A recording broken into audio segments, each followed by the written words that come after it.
Umar itu sebelum masuk Islam, kerasnya luar biasa. Baca silakan sejarah. Umar tuh punya dua hobi. Satu, ngasah kekuatan, nantangin orang di setiap bukit. Paling favorit Jabal Kubais yang sekarang atasnya Istana Raja. Samping Zamzam, Sofa, ada kemudian tempat ngasih makan burung, ada jalan. Itu Jabal Kubais tuh. Itu hobinya Umar, naik ke Jabal Kubais. Dia bilang, siapa yang merasa kuat, berani dengan saya, maka naiklah ke Jabal Kubais ini, kita akan berduel. Tapi sebelum duel, pamit dulu pada ibu yang telah melahirkannya, karena dia akan pulang tanpa nama Umar. Di tangannya gatal kalau tiap hari itu nggak tanding. Kalau sekarang ada yang coba jadi jagoan, jalan-jalan, nantangin orang, dia telak 15 abad yang lalu sudah ada yang seperti itu, lebih jagoan. Diterlambat kalau hari sekarang pengen jadi jagoan yang tidak jelas. Kemalaman, kesiangan, kepagian 15 abad. Hobi Umar yang kedua, itu Allahu Akbar. Sebelum masuk Islam, sebelum dititahkan untuk sholat, diantara hobinya yang kedua, itu senang mabuk-mabukan. Mirasantika, sebelum Bang Oma memberikan judul, itu sudah ada prakteknya dulu. Umar paling minimal 5 kali dalam sehari mabuk.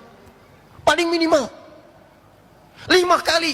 Tapi tahukah anda, begitu kemudian turun risalah Islam, hanya mendengar kalimat ayat Al-Quran, Taha, tersentuh jiwanya, berubah kemudian masuk Islam, falamma aslama wa hasuna islamuhu, baik keislamannya, turun kemudian risalah sholat, dipraktekkan. Sholat itu yang merubah kepribadiannya.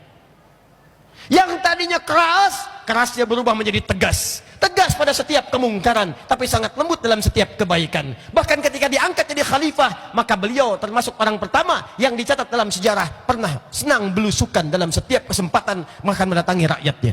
Umar belusukan dan tidak pernah bawa wartawan. Colok. Takbir. Umar.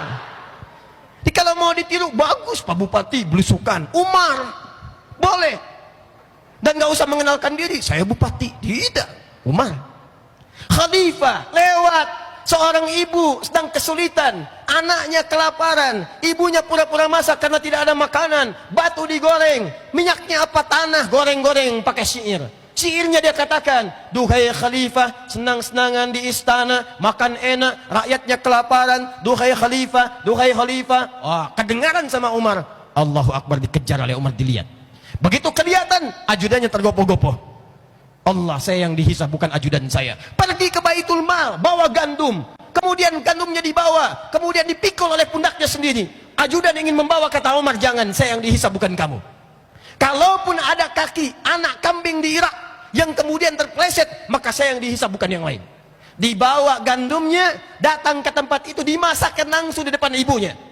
Begitu dimasakkan, sedang masak-masaknya, masih dicela oleh ibu tadi. Dasar khalifah, senangnya di istana, makan enak, yang masakin orang lain.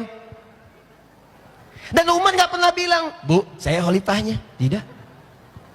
Sampai kemudian jadi makanan, disuapi anak-anak itu, dibangunkan dari tidurnya, dan tidak memperkenalkan diri tentang dirinya. Bagaimana transformasi kepribadiannya berubah ketika diturunkan risalah salat.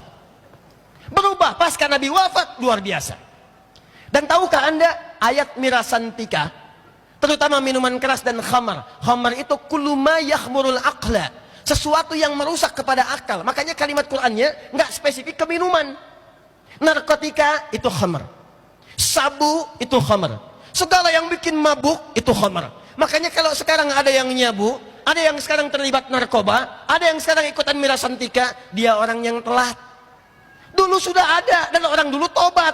Begitu tobat, minta kepada Nabi, ya Rasulullah, tolong turunkan, minta kepada Allah ayat-ayat yang melarang khamar, mirasantika, supaya tidak diracuni akal manusia dengan keburukan khamar itu. Mohon kepada Allah. Siapa yang minta? Umar bin Khattab.